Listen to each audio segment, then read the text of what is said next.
by the year 2024, siguro nakaready na ako hanggang mid, no? Hanggang kalahatian ng taon ng 2024.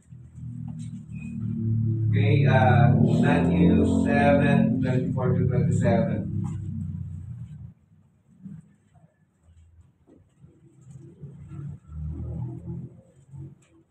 Verse 24.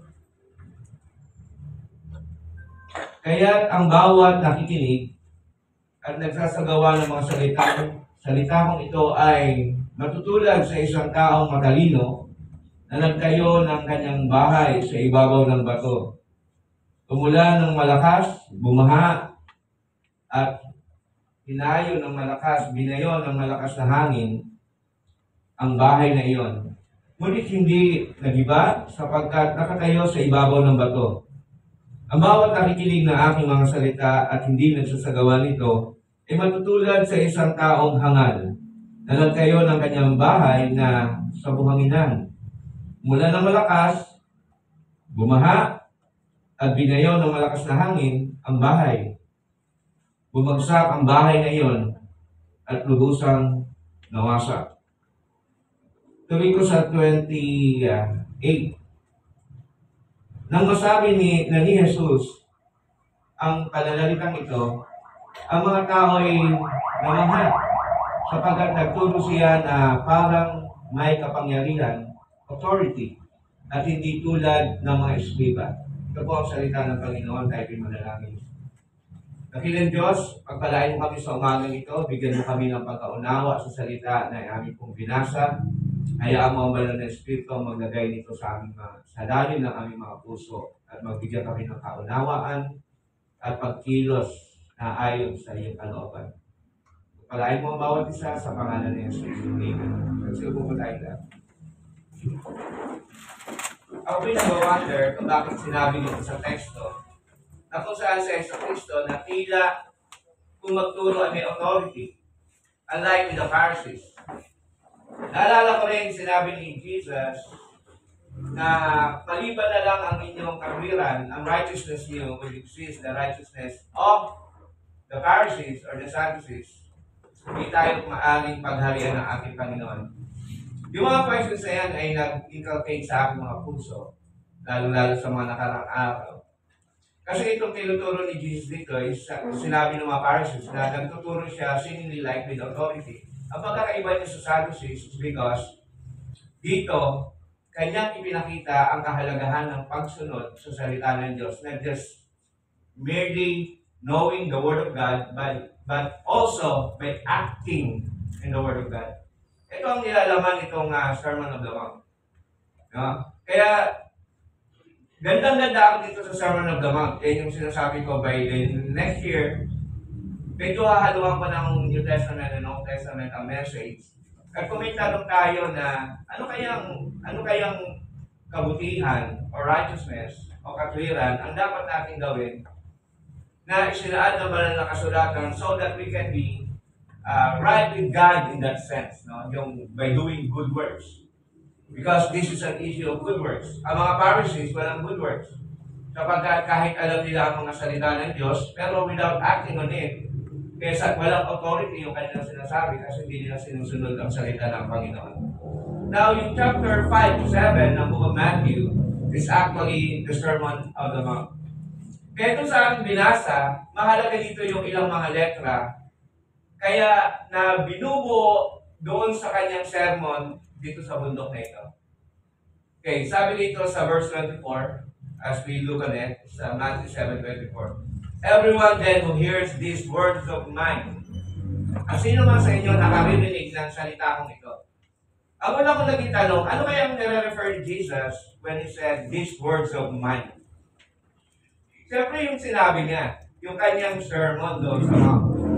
Though that will be our immediate context. Kasi yung ibang tao hindi naman narinig yun. Pero sinabihan niya doon sa mga nakarinig sa kanya when he is actually doing this sermon, nung ginagawa niya yung pangangaral na ito.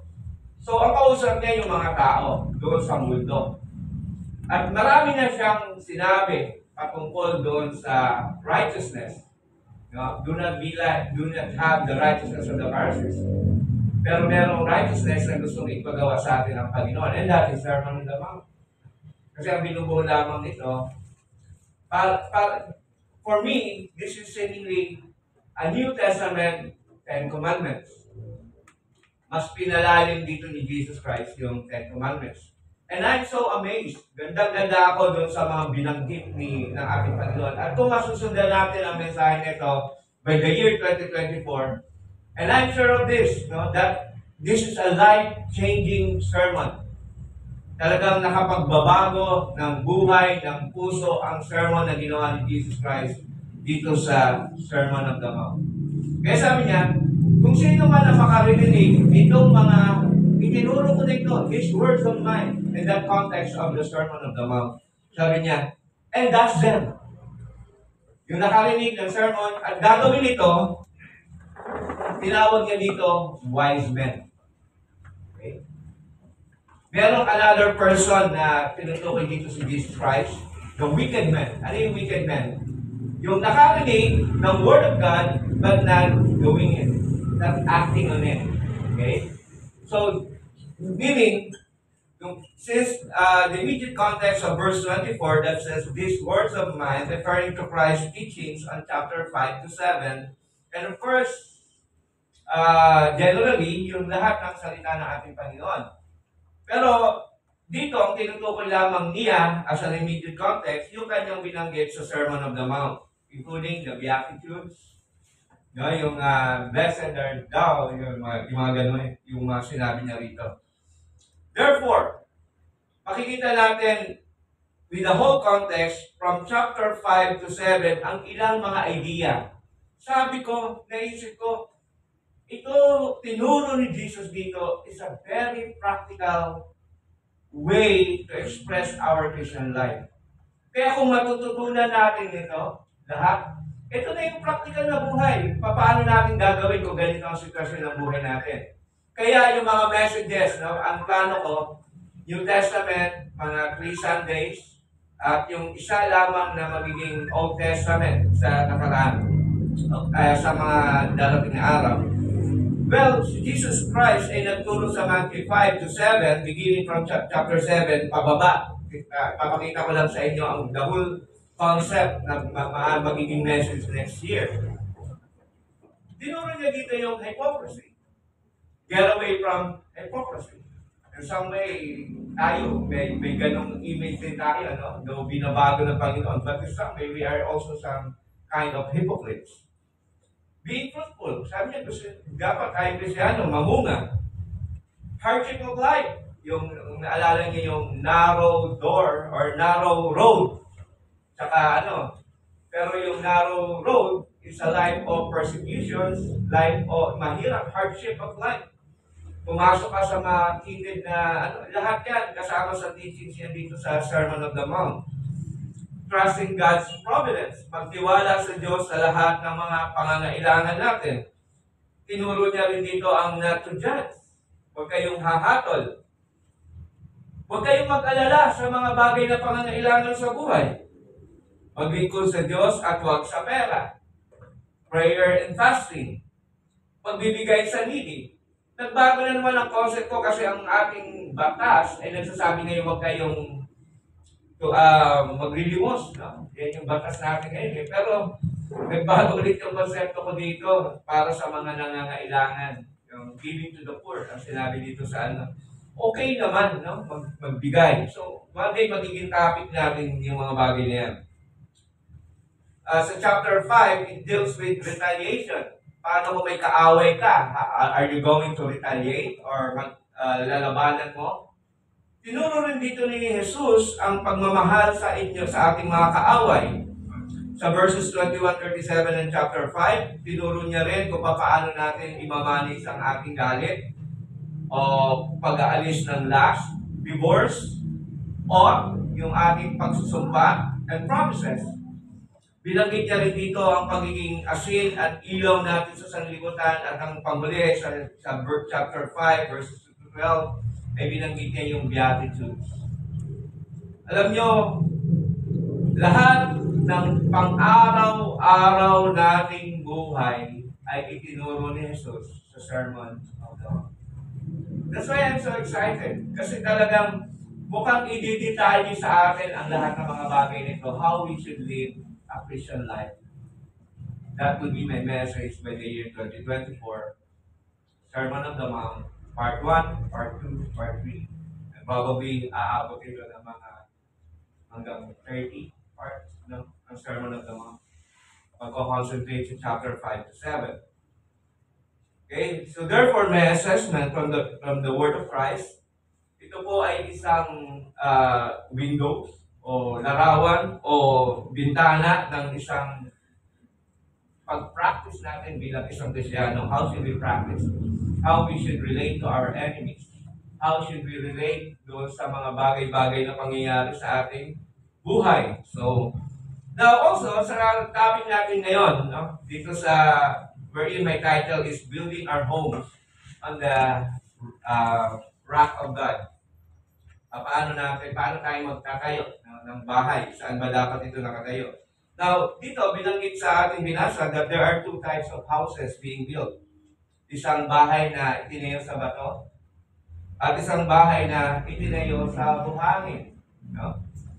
At meron din ditong dalawang klase ng tao. Isang taong matalino na nagtayo ng bahay sa bato. May tao rin tinatawag na wicked. Dalawa lang ang kategory, no? Isang matalino at isang wicked. Walang middle. So kung hindi tayo nagtayo ng bahay sa ibabaw ng bato, ang tawag sa akin wicked. May maraming mga tao, mga mukhang mababait, mukhang maayos naman, pero yung kanilang buhay ay hindi nakapundasyon sa bato na ang tinutukoy ay ang ating Panginoong Jesucristo. Kahit mukhang mabait sila, ang tawag din ng Bible sa kanila ay wicked. Okay? Kasi yung kanilang righteousness, so-called, ay hindi makakaabot sa righteousness na standard ng God. Okay? So kung ang magiging pamantayan nila, yung righteousness nila, self-righteousness, ay hindi makapapasa yun. Dito rin, may mga dalawang uri ng tao rin na binanggit. Category na taong bumagsak, that they failed in this life, and those who were stood the typhoon. May mga nakatayo, may mga bumagsak. Dahil dumating ang bagyo sa kanilang buhay. Diba? Tinayo yung bahay sa bato, tinayo yung bahay sa buhangin. Pero yung pagtayo ng bahay na yon, dumating pareho ang bagyo sa kanila. Pero yung nakatayo sa bato, tinayo sa bato, ay napagtagumpayan nila ang mga bagyo ng buhay. Diyan mo malalaman kung saan nakapundasyon ang iyong pananampalataya. Ilang bagyo ang dumating sa akin? Ang tanong, nakatayo ka pa rin ba? Ilang bagyo ang dumating sa atin? No? Kaya makita natin, hindi pinigil ng Diyos ang bagyo na dumating. In fact, pareho ang lakas ng bagyo. Doon sa mga na kay Kristo at doon sa wala kay Kristo. Ang pagkakaiba nila in this category, yung mga na kay Kristo, nakatayo pa rin sila.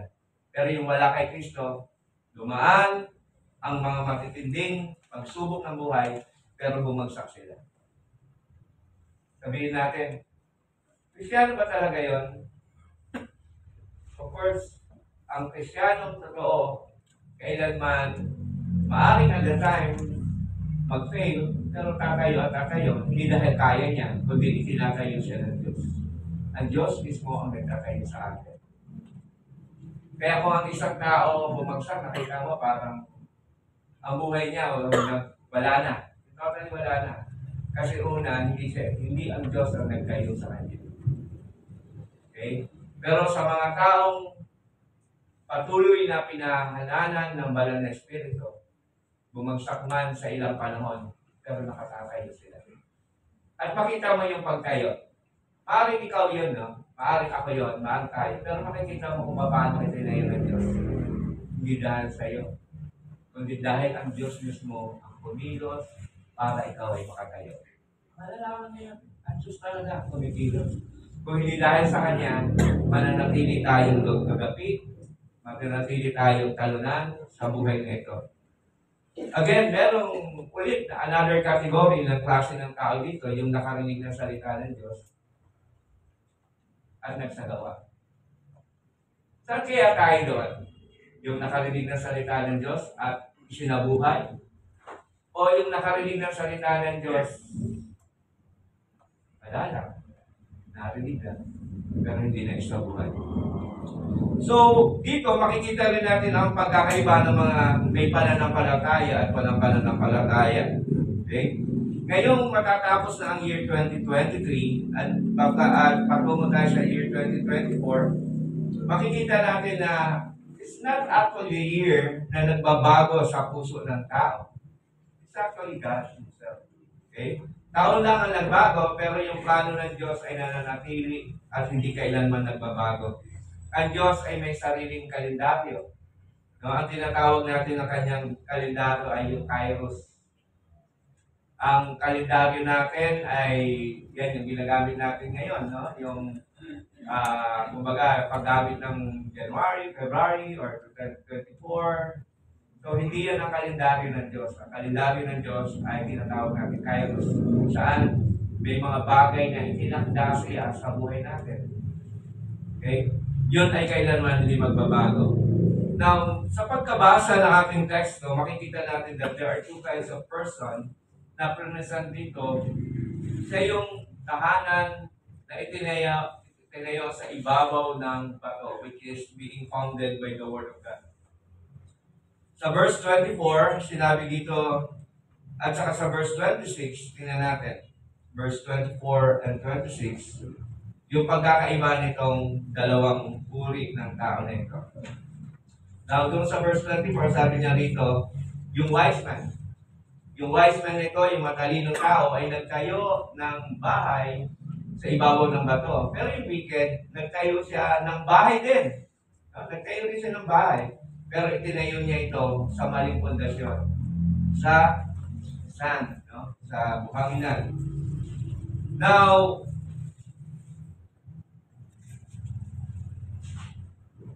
itong teksto na ito ay may kinalaman doon sa ilawit natin sa Psalm 1, yung Psalms 1. Now, yung Psalm 1 na ilawit natin kanina ay mula ito doon sa awit, no? 1, awit 1. At ang sinasabi doon, yung wise man dito sa Psalms 1 ay tinatawag siya doon the blessed man. So the wise men, they are the one who the Bible called them blessed. Makita natin yung beatitude, no? Pag-aaralan natin yan sa next year, blessed are those. Diba? Yung binabasa niya yun sa beatitude.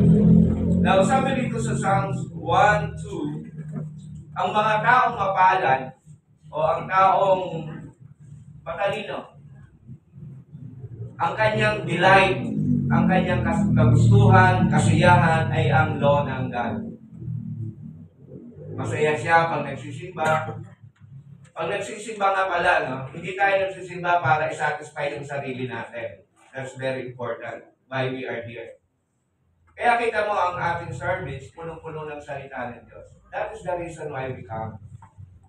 Hindi tayo narito para itaas yung emotion natin sa pag-awit, sa pagkanta, sa pagsayaw. No. Kahit ang unang mga Kristyano, they are not dancing inside the temple. They are not dancing inside the synagogue. Saan sila sumasayaw noong Old Testament? Sa labas, kapag may piyesta sila, but not in the temple.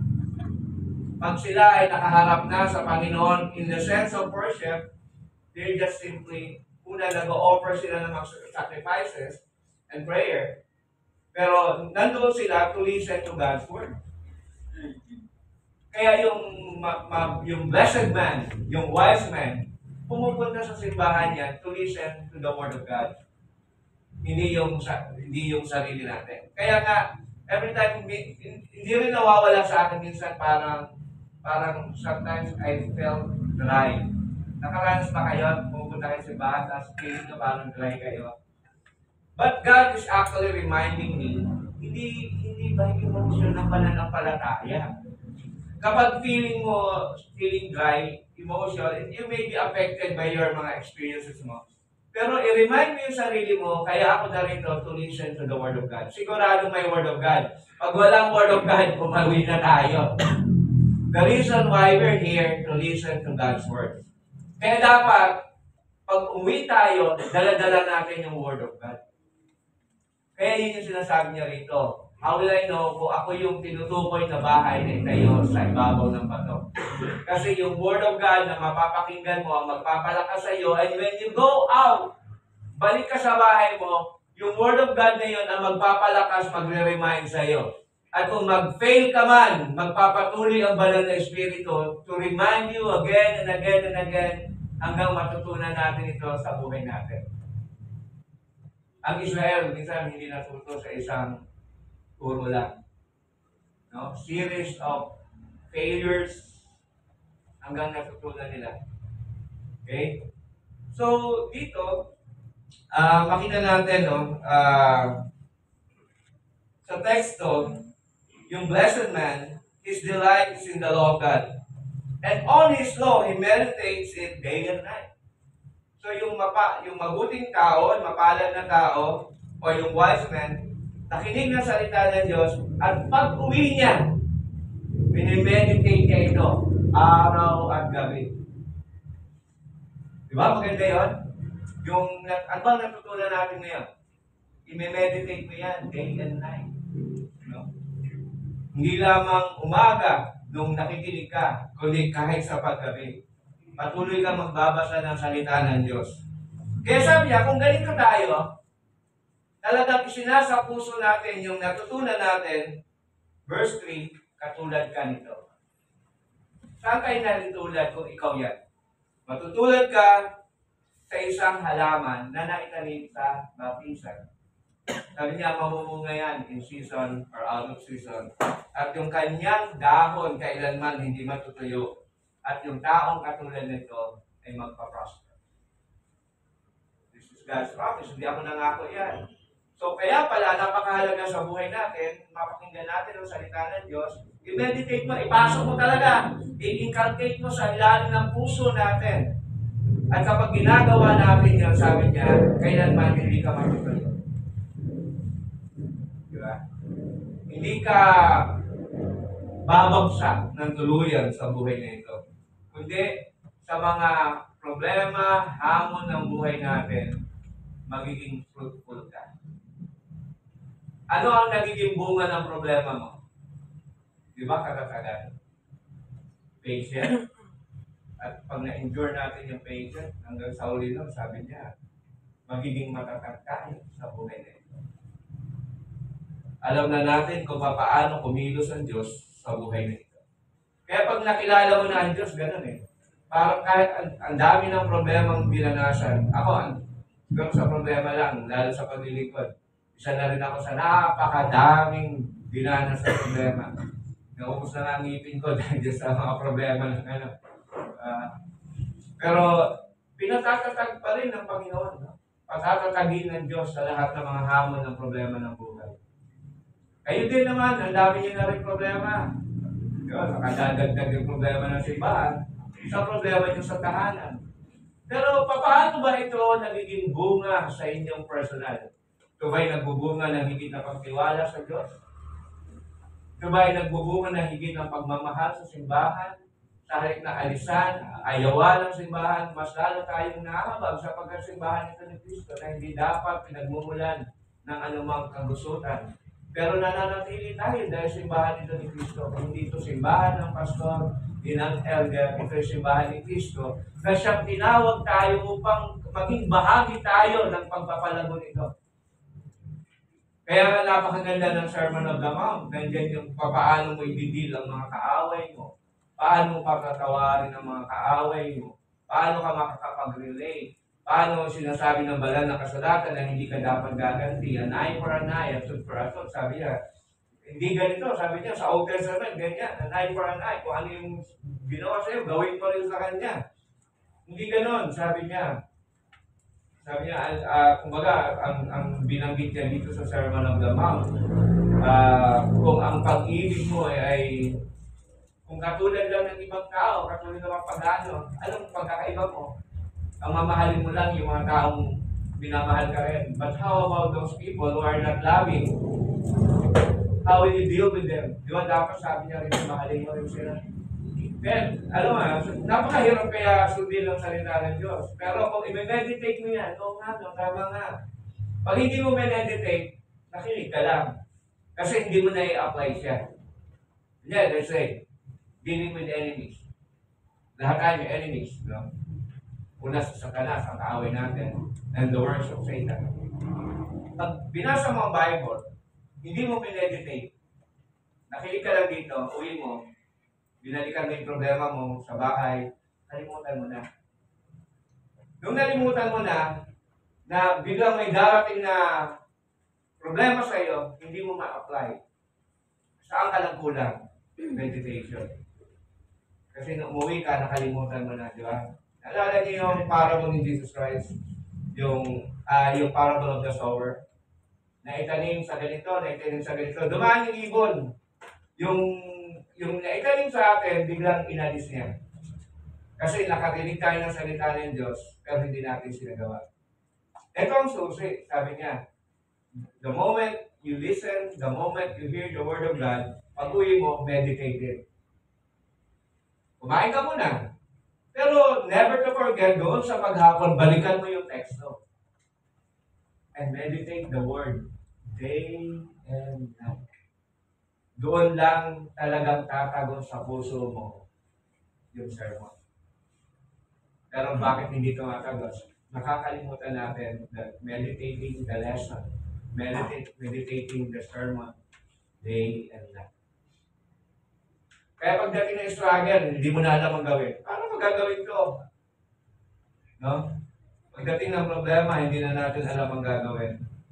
Now, there's another person na binanggit dito sa teksto, tawag sa kanya foolish. No, ano ba yung foolish? Sa Psalms 1:1, tinawag siya dito the wicked person sa verse 4 ng Psalms. No? Kaya yung binasa natin ay may kahalintulad dito sa Psalms chapter 1. Sabi niya, doon sa Psalms 1:4, the wicked are not so. Yung mga wicked daw, hindi ganun ang kanilang gawin. Tulad sila ng shaft that the wind drives away. Okay? The Psalms categorize the doer and the failure as wise and wicked. Categorizes this as the doer and the failure to obey God's words. Now, sa sermon ni Cristo, na ating pinag-aaralan, which is the Sermon of the Mount, makikita natin na ang isang napakahalagang bagay na matutunan natin dito is that hindi yung bahay, kundi kung saan itinatanim o tinatayo ang bahay natin. Hindi yung pananampalataya lamang, kundi dapat yung pananampalatayang pinundasyonan mula sa salita ng ating Panginoong Jesucristo. The first one who heard the Word of God has true faith. Siyempre, totoo yung pananampalataya, namungay. Ang hindi totoong pananampalataya, yung walang bunga. So in that reason, ang pananampalataya niya, it follows obedience to the will of God. We don't just learn the Word of God, but as well also to obey the Word, to hear God's Word. It's not only an intellectual asset, but it's meant to be followed. Okay? Hindi lamang yan intellectually, natutunan mo, narinig mo, pero hindi ito intellectual asset, but yung Word of God ay dapat na isa sa buhay natin by meditation. Okay? James is clear on this when he said, sinabi ni Santiago, sa James 2:14, what good is it, my brothers, if someone says he has faith but does not have works, can that faith save him? Now, si Martin Luther, sinabi niya, we are saved by faith alone, but the faith that saves is never alone. Tayo ay naligtas sa pamamagitan ng pananampalataya lamang, pero yung pananampalataya natin na nagliligtas ay never alone. Okay? Faith without works is dead. Now, we are saved by faith alone, by grace alone. Pero yung faith na yan ay nagbubunga ng paggawa. Pero hindi ka naligtas dahil sa bunga, kundi ang bunga ay refleksyon ng totoo mong pananampalataya. In that reason, kung sasabihin natin, if we have true faith and walang bunga, hindi true faith ang meron tayo. Sapagkat ang totoong pananampalataya ay siguradong namumunga. Kaya tinawag niya kanina the blessed man o the wise man na nagtanim. No? O na, tulad siya ng isang puno na naitanim sa tabi ng batisan na kung saan ito ay namumunga. Okay. Because faith is not only a knowledge, but full commitment on what God has in us through His commandments. Ang ating Heidelberg Catechism ay nag-mention ito as the hearty trust. We don't just believe, but kasi ang devil also believe. Naniniwala din siya na si Jesus Christ is God. Naniniwala ang diablo that Jesus Christ is the only Savior. But hindi niya kailanman pagkakatiwalaan ito. Ang ating kaligtasan being justified by grace alone, but through faith being justified by bearing fruit of obedience. Our Catechism said it is impossible not to bear fruit once God saved us. Pag niligtas ka, may bunga. Paano mo malalaman ang totoong kaligtasan sa pagtingin ng bunga? Kung walang bunga, walang kaligtasan. Pero hindi ka naligtas dahil sa bunga, kundi naligtas ka doon sa faith mo. Ang bunga ay siyang bunga lamang ng totoong mong pananampalataya. Okay? Kaya napakahalaga yung bunga na ito. Bearing fruit, though at some sense is moral, but not moralism. Okay, pagkakaiba yun. Ang bunga ng totoong pananampalataya in some sense is moral. Ibig sabihin, kung dati kang lasinggero, bago ka nakakilala sa Panginoon, kanina nakita ko si doon, natutulog doon sa si Bulitog. Dito sa doon, tutulog. Lasing, nakasakay na pala siya. Ayun, ibig sabihin doon, yung drunkard, gano'n. Yung nawawala na yung sariling pagkatao dahil sa kasalanan ito. Pero kung nakakilala ka sa Panginoon, dapat hindi ka na gano'n. Merong moral change sa buhay natin. But not moralism. Ang moralism kasi ganito, na parang naligtas ka dahil sa mabuting gawa mo. Noong araw, ganyan tayo. No? Kung naalala nyo, kung hindi naging malinaw sa ating pananampalataya, sabi niya, ay, hindi na umiinom, born again na yan. Hindi na ako umiinom, born again na ako eh. So parang, ang pagiging born again mo ay resulta ng hindi mo pag-inom. Yun ang moralism. Parang yung righteousness mo, ang dahilan kung bakit ka naligtas. Hindi ganon. Dapat, dahil niligtas ka ng Panginoon, yung mga morality natin ay binago ng Panginoon. Ba?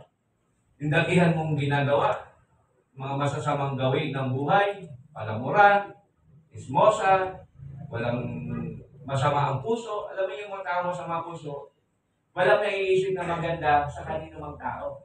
Laging negatibo. Nung na-born again ka, morally, binabago ng Panginoon yan. Pero hindi ka naligtas because of moralism. Ibig sabihin, ligtas ka dahil ginawa mo to. That's wrong.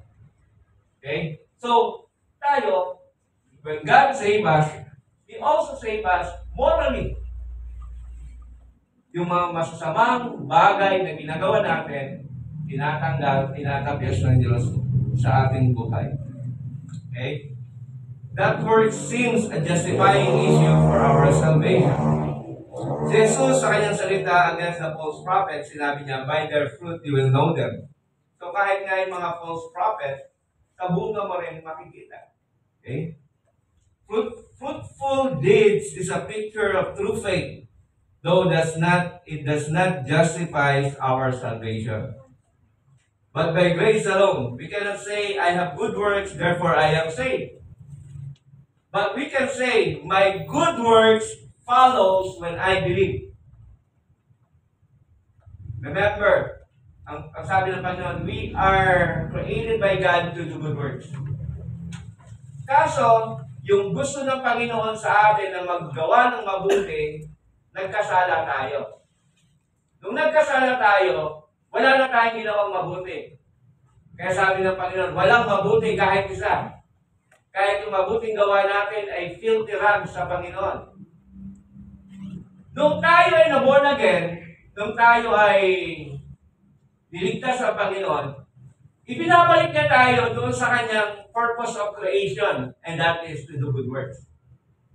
Kaya ang ginawa niya, nirecreate niya sa buhay natin ang mga maling pag-iisip, ang mga maling puso, ang maling espiritu, inalis niya sa atin yan.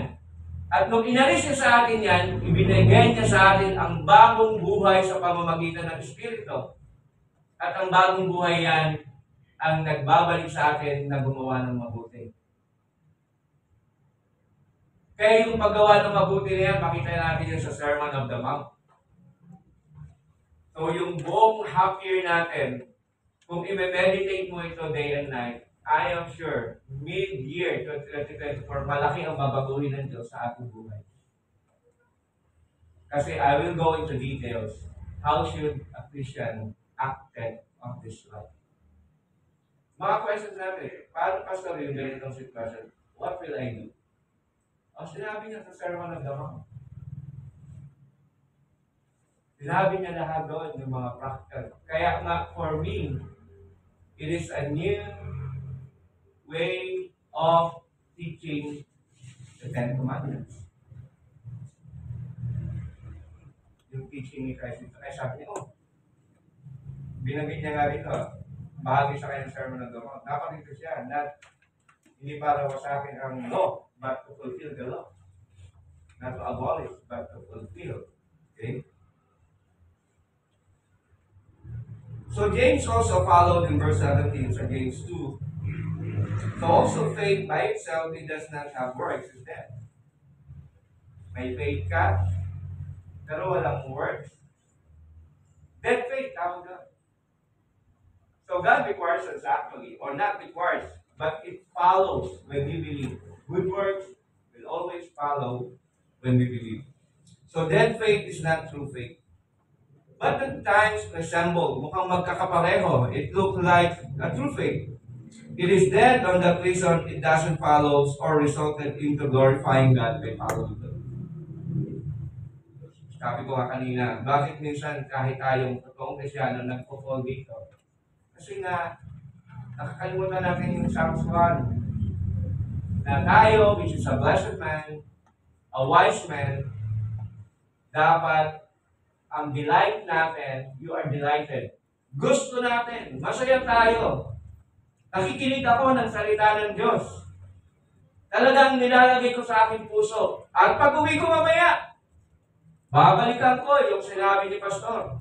Aaralin ko ang Biblia. At I will meditate this day and night. O, kinabukasan, meditate mo ulit day and night. And I'm sure, darating man sa iyo ang mga problema ng buhay na hindi natin mapipigil kahit Krisyano tayo. Krisyano man tayo, hindi pareho darating ang problema sa buhay natin. At ang problemang ito ay itinakda ng Diyos sa atin. Itinakda ng Diyos sa buhay natin. Kaya, kapag ikaw nagme-meditating the word day and night, ang sure ko sa atin, pag dumating yan, hindi ka babagsak. Bakit? Kasi nakatayo ang iyong bahay, nakatayo ikaw sa ibabaw ng bato at hindi sa buhanginan. I'm sure, ilan sa atin mahilig sa beaches. No? Sa dagat. No?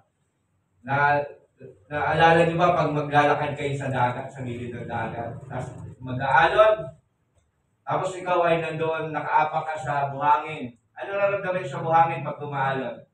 Diba, malambot.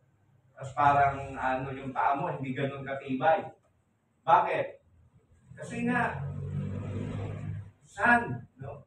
Buhangin yung inaapakan mo, kaya hindi matibay. Pag medyo lumakas pa yung babagsak ka. Pag lumakas pa, babagsak ka. Kasi nga, ang kinatatayuan ng pananampalataya natin ay hindi kay Kristo. Pero kapag kay Kristo, nandoon pa rin yung hangin, nandoon pa rin yung dagat, nandoon pa rin lahat. Pero nakatatayo tayo. Kaya nga, ang pananampalataya, so also, faith by itself, kung wala itong gawa, ito ay patay. Now, this message is encourage us to bear much fruit in keeping with our repentance. Yung mensahe dito ng ating Panginoon, dinanais niya tayo bilang isang Kristiyanong mamunga. Bilang ang pamumunga nito ay pagpapatotoo ng ating pagsusisi sa ating mga kasalanan. Meaning, faith is not a fruitless experience with God. It means obedience to God's words. It is a picture of a true situations of the heart, whether the Holy Spirit lives or not there. Works is not the cause for us to be saved, but the result end of man's true faith. The works of obedience that windows our faith. So mahalaga po na kaya tayo umaattend na sa linggo, every Sunday, kung bakit tayo sumasamba, because we want to listen to the Word of God. No? Sa atin, minsan, kaya kailangan talaga, how excited are we when we are going to worship every Sunday? Alam niyo, iba-iba yung pinanggagalingan natin ng mga lugar. Siyempre, ang pinakamalayo sila, Sister Rita, sila Valeron. Malayo sila. Bago sila makarating dito, tatlong sakayan yan. Napaka-traffic pa. Santa Maria po sila. Pero aga nila rito. At ang makita natin dito, yung kanilang pagnanais. Sabi ni Sister Rita sa akin, Pastor, gusto kong makarinig ng salita ng Diyos. Kasi kapag hindi ako nakarinig, nangingina ako. Sapagkat ang salita ng Diyos ang nagbibigay ng kalakasan sa atin. And we see to it. Na ganun din yung ating desire sa puso natin. Na kailangan ko ang salita ng Diyos. Tulad tayo ng isang usa na naghahanap ng batisan sa gitna ng forest. Pero the moment na siya ay makakita ng batisan, hindi na siya aalis sa lugar na ito. Alam niya, ang buhay niya ay nasa salita ng Diyos. So in practical application, if you are in Christ, then you will become a member of His church. That's very practical. That expresses on earth as a local church as far as possibility concerned of having it. Pero kung sasabihin natin that we love Christ but we hate the church, then that is a false dichotomy. No one should love Christ and hate the church. Therefore, it's just mean that you don't love Christ. Because loving Christ is following His words, and following Christ is not just a tongue expression, but a heart expression.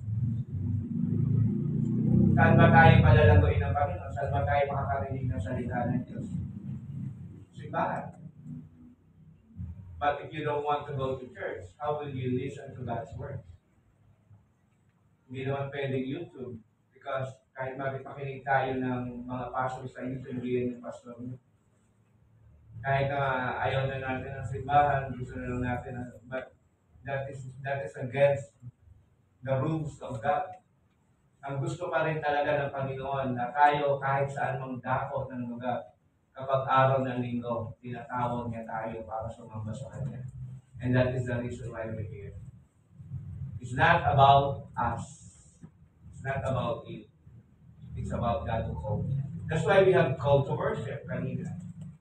Ang call to worship ay isang pagtawag sa atin ng Panginoon saan mang tayong lugar. If Jesus Christ is our Lord, if He is our Savior, then we will go. Napakahalaga yung pagsunod sa salita ng Panginoon. So, ang foolish one, yung nakinig ng salita ng Diyos, pero pinalimutan na ito. Walang meditation, walang pagsasaalang-alang ng natutunan sa salita ng Diyos. Ang sarili nila ang Diyos nila. God cannot be their God. Psalms 14:1.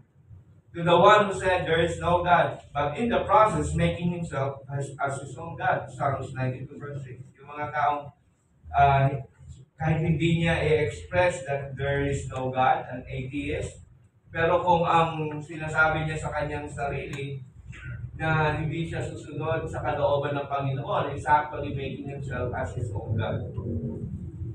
Sabi rito, the stupid man cannot know, the fool cannot understand this. Sa 92 verse 7, sabi niya, though the wicked sprout like grass and all evildoers flourish, they are doomed to destruction forever. Sa verse 8, but you, O Lord, are on high forever.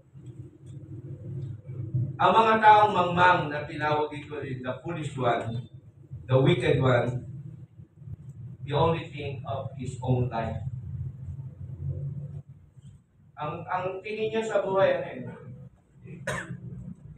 is not aware, or he don't care about what will happen in the eternity future. Kala niya ang buhay niya dito lang. Naalala niyo yung kwento ni Jesus Christ na the parable of the rich man. He has everything. Sabi niya,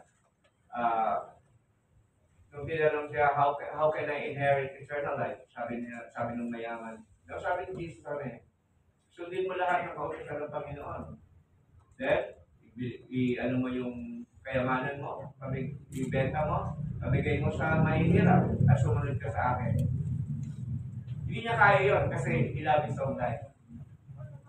Yun ang buhay niya, yung kayamanan, yung pera, yung prestige, yung sumikat ka. Yun ang kayamanan niya sa buhay niya.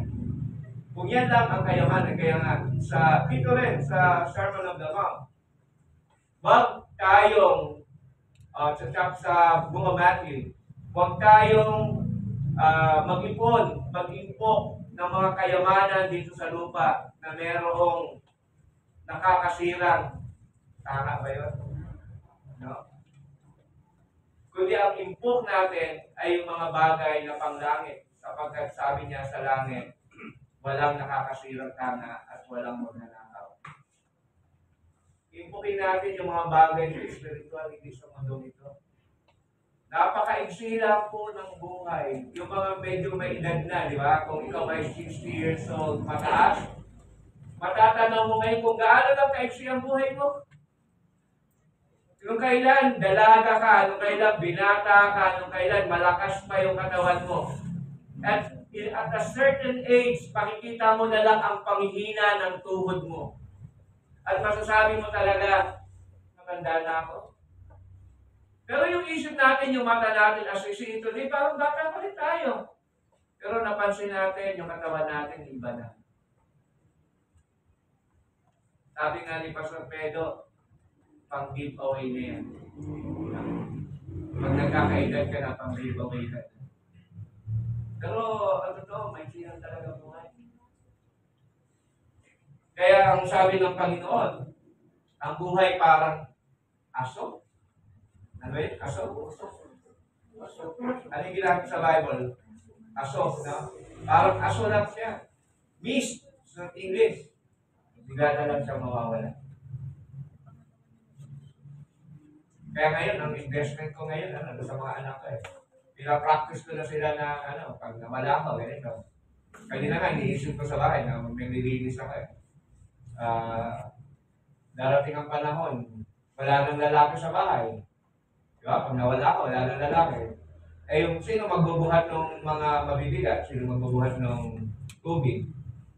Siyempre, wala. Dapat masanay na sila. One day, tuturuan siya paano buhatin niya, paano ilagay yung dyan. Kasi ang buhay na siyempre, pag nawala tayo, iyak-iyak, daddy, mami, mahal kita. Kung nabuhay ako dito, hindi mo pinapansin. Kasi ngayon wala na ako sa gusto mong pansin. Mag-invest tayo hanggang nandito pa. Dahil maiksi lamang ang buhay. Kaya minsan pag may mga namamatay, nakikita ko yung mga anak, loves na love sila during gusto ko nga, pag umiiyak sila, pag nililibing na, gusto ko tutulak sila doon sa sumama ka lang, mahal mo yan. Kasi nakita ko rin sila nung mga buhay ba yung paano pinabayaan ng magulang. Hindi pinapansin, pag may sakit, bahala yung magulang. Sila, yung buhay nila, sila lang, bahala lang sila. Wala silang pakialam. Pero namatay, bakit mo kami iniiwan? Bakit, mami, mama, papa, mahal kita? Tapos pagkalipas ng mga 1 taon, 2 taon, namimiss na kita, papa. Samantalang ng buhay, wala silang pakialam. No? Naiksi lang ang buhay. So, huwag tayong katulad ng tahanang itinanim sa bato, sa buhanginan. Katulad tayo doon sa kasi nabubuhay natin, yung aking natutunan sa buhay nito. Sapagkat ang taong walang kay Kristo, ang iniisip niya lang yung sarili niya.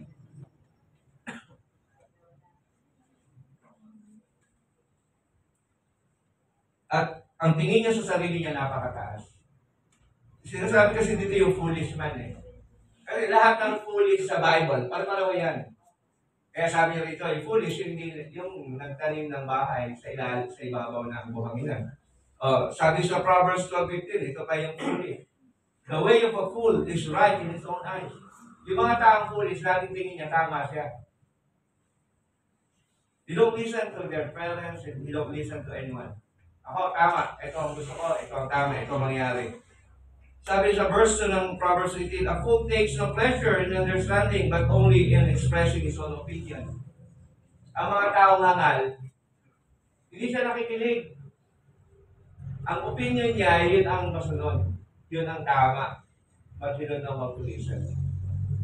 Ang taong hangal, whoever trusts in his own mind, sabi sa verse 26, chapter 28 ng Proverbs, whoever trusts in his own mind is a fool. Nagtitiwala ka sa sarili mo, you are a fool. But he who walks in wisdom will be delivered. Okay?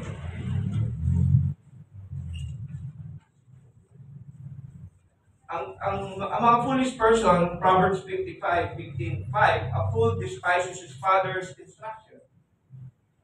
Ang hangal. Sa ibang translation nga, ang tawag sa hangal, parang, sorry sa term, no? He despises his father's instruction, but whosoever hates reproof is foolish. Matalino yung, ang taong hangal, hindi nakikinig sa instruction ng kanyang magulang. Pero ang taong matatalino, nakikinig. Maaaring ang magulang hindi laging tama sa mga pero you also to respect them and listen to them. At least to understand them. Kasi mga marami na experience sa buhay niyan. Marami ng karanasan yan. Yung mga naranasan nila, and maybe, maaaring magkaiba kayo ng karanasan. Pero at some point, marami ng natutunan yan sa buhay. And also, it's good to listen to them. Ang mga hangal ay laging gustong nakikipagtalo. Proverbs 20 verse 3. It is an honor for a man to keep aloof from strife, but every fool will be quarreling. Lagi na lang nakikipag-away, lagi na lang nakikipaggulo, lagi na lang mali ang iniisip, lagi na lang parang ang mundo niya ay kalaway. Ang tawag doon, hangal. Sa ganitong ideya, ang Biblia ay naglalarawan ng isang taong mangmang. Proverbs 26 verse 4, answer not a fool according to his folly, lest you be like him. Okay? Answer a fool according to his folly, lest he be wise in his own eyes. Kaya dun sa ating naging unang punto kanina, tungkol sa pananampalataya, at ang ikalawang punto natin is the testing of that faith. Faith is given to us. Kaya sabi niya, ang mga taong nakarinig nito, and those people who heard these words of mine, Yung teaching niya sa Sermon on the Mount. Ang sabi niya ay tulad ng isang bahay na naitanim sa batuhan. Baho ng batuhan. Then, trials will come. Trials will come to test your faith. Okay? So these two persons heard the word of God, and after that comes trials. That is in verse 25 and in verse 27. Sabi rito, and the rain fell, and the floods came, and the winds blew and beat on that house. At ganoon din naman sa isa, sa verse 27, ang pagkakaiba nila, yung isa bumagsak. Hindi totoo yung pananampalataya niya. Kasi bumagsak siya. Pero yung isa, pinatatak ng Panginoon. Now, the test of true faith. Now, even if we are believers, trials will always come. Kaya pag may mga ano kayo, alam niyo ba pag dumating ang trials, and you will know that you are in the point of rebellion, unang-unang gagawin mo, galit ka na, ayaw mo na sa church. That's the first sign of your rebellion today. Don't like to worship, I don't like the church. I don't like to go Sunday. Malalamig ka na yun. At pag nanglamig ka, titigas ang puso mo, and then one day, magiging regular practice mo na yung hindi nag-iiba. If you are in that situation, you are in rebellion against God. Wala na yung desire. Di ba? Nangyayari pa sa church yan? Yes. Revelation, chapter 1 to 3, sabi niya, dati ganito ka, mainit ka. Pero nawala na yung first love mo. Eh sabi niya, ibalik mo. Balik mo yung first love mo. Balik mo yung dati mong init sa paglilingkod sa Panginoon. Eh bakit nawala? Kasi nakaranas sila ng persecution. Natisod ako, kaya ayoko na sa church. Nakasalayan mo eh. Saan ba galing yung pagkatisod mo? Yes, galing sa mga personalidad ng ibang tao, galing sa problema ng simbahan. Pero, kung titingin ka na mas malalim, galing sa Diyos. Yung pagkatisod mo, galing sa Diyos na kanyang pinayagan na para patatagin ka. Kasi kung hindi naman niya papayagan sa iyo, hindi mangyayari yun eh. Lahat ng bagay na ikapitisod sa buhay na ito ay nasa ilalim ng kapahintulutan ng Diyos. Kaya dito makita mo, yung parehong bahay, dumating ang bagyo, dumating ang malakas na hangin, pero ang nakatayo, yung taong nananatili sa biyaya ng Panginoon. Yung tahanang nakatayo sa bato. So the text tells us that even if one believes the rain still fall, floods will come and the winds will blow. It is something that follow us, even we are believers or not. Ang pinakamahalagang lesson na dapat nating matutunan dito, yung sovereignty and the providence of God. Hinahayaan ng Diyos ang lahat ng mangyari dahil ang lahat ng mga ito, He ordained this in the past. Now, ang ating mga pagsubok na ito na dumarating sa atin, ang gusto ng Panginoon for us to be found faithful to Him. So, ang dalawang bahay na itinayo, which is referring to the two kinds of person, ang isa na i-prove niya ang kanyang sarili na meron siyang pananampalataya. Ang isa naman ay na-prove ang kanyang pananampalataya ay hindi totoo. Now, paano natin haharapin ang year 2024? Year 2024 will again, like 2023-22, binalikan ko na umaga. Yung mga prayer ko, kasi lagi December 31, lumabas lahat sa Facebook. At every December 31, I have this prayer. 20, 21, 22, 23. Napansin ko, doon sa mga prayer ko doon na, ay maganda rin yung Facebook eh. Nire-remind ka ng Facebook, yung prayer mo noon. Lahat nakalagay doon, itong year na ito, punong-puno ng hardship. Wala pa lang taon na walang mabigat na pagsubok. Doon nakalimutan ko na yung iba doon eh. Ano nangyari sa akin 2022? Bakit yung sa prayer ko, punong-puno na cars, napakahirap ng taong ito. Pero nabuhay lang ako sa biyaya ng Panginoon. And I'm hoping 2023, hindi na katulad ito. 2023, that will be again my prayer. Napakahirap sa taong ito. Wala pa lang taon na hindi mahirap. Wala pa lang taon na hindi mahirap. Lahat ng taon ng buhay natin ay mahirap. Nasa Bible kaya yun. In this world, we will have tribulation. Sa mundong ito, walang kapayapaan. Kay Kristo lamang. So if we don't trust God, paano tayo magkakaroon ng peace of mind sa buhay natin? Kaya ang pinakamagandang nangyayari sa atin, taon-taon, ay yung ikaw ay nakay Kristo. At palala ng malala minsan ng problema. Sana naman, ang prayer ko ngayon, kasi itong kalawang ko, gumaganon na. No, yung parang kumiklit. At minsan, ang pakiramdam ko siya, nakakonect siya doon sa pinting ng puso. Yung parang pulse, parang yung pulse ko, sabay siya.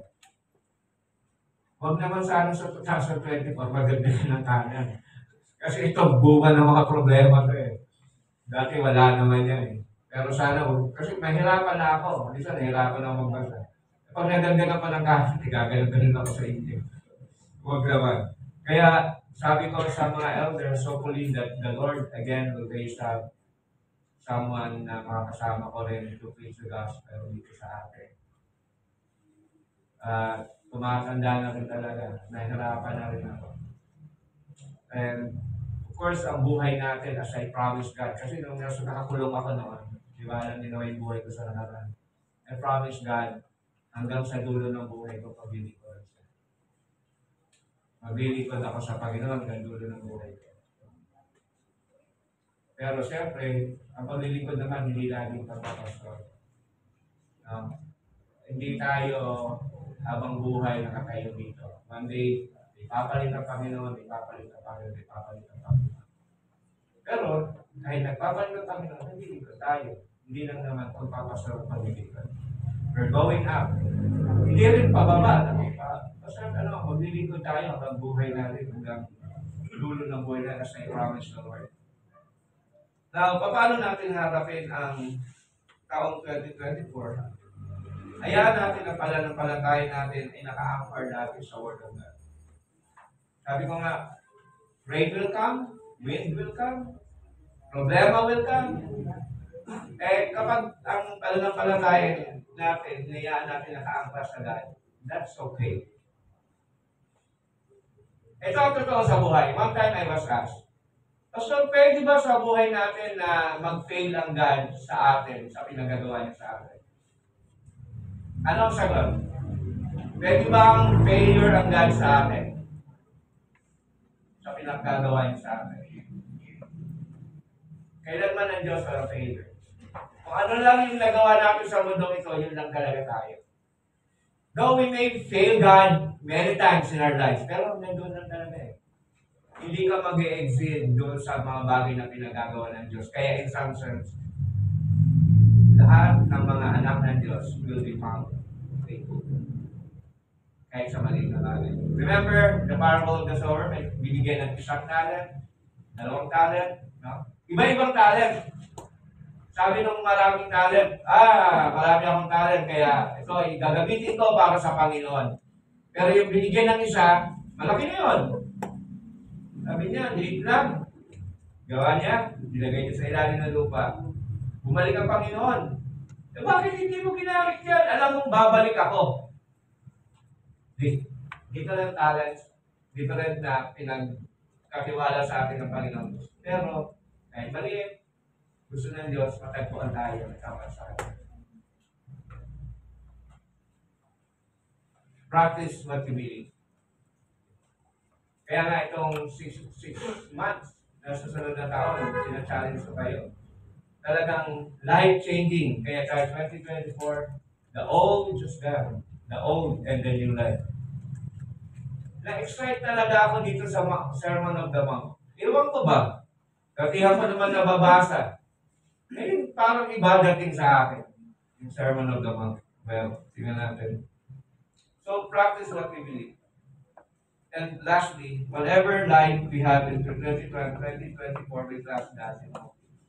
Mga kapatid, ano man ang mangyari sa year 2024, we just have to trust God. God is sovereign. God is in His providential care to us. God will always provide our. Kawa, ang mensahe na yon ay mailagay ng Diyos sa puso natin na malalim. Malaking hamon sa pananampalataya, magpakatatag tayo lagi sa ating buhay. Matagpuan tayo tapat sa ating Panginoon. Matulad tayo sa bahay na inilagay sa ibabaw ng bato. Tayo po'y manalangin. Dakilang Diyos, kami po'y nagpapasalamat sa biyaya na aming pong tinanggap sa inyo. Salamat po sa kapatawaran. Salamat po sa patuloy na pagbibigay niyo sa amin ng kalakasan, sa katatagan, at patuloy kami makapaglingkod sa iyo, O Diyos, sa buhay na ito. So I pray that you bless us all, and may the year 2024, though we know this like 2023, na mahirap na buhay, mahirap din sa 2024, but we know that we can stand the tide. That we know that we can stand the wind because our faith founded in the Word of God. Father, we thank you. We bless you in Christ's name. Amen. Kasi tayo po tayo lahat, 391.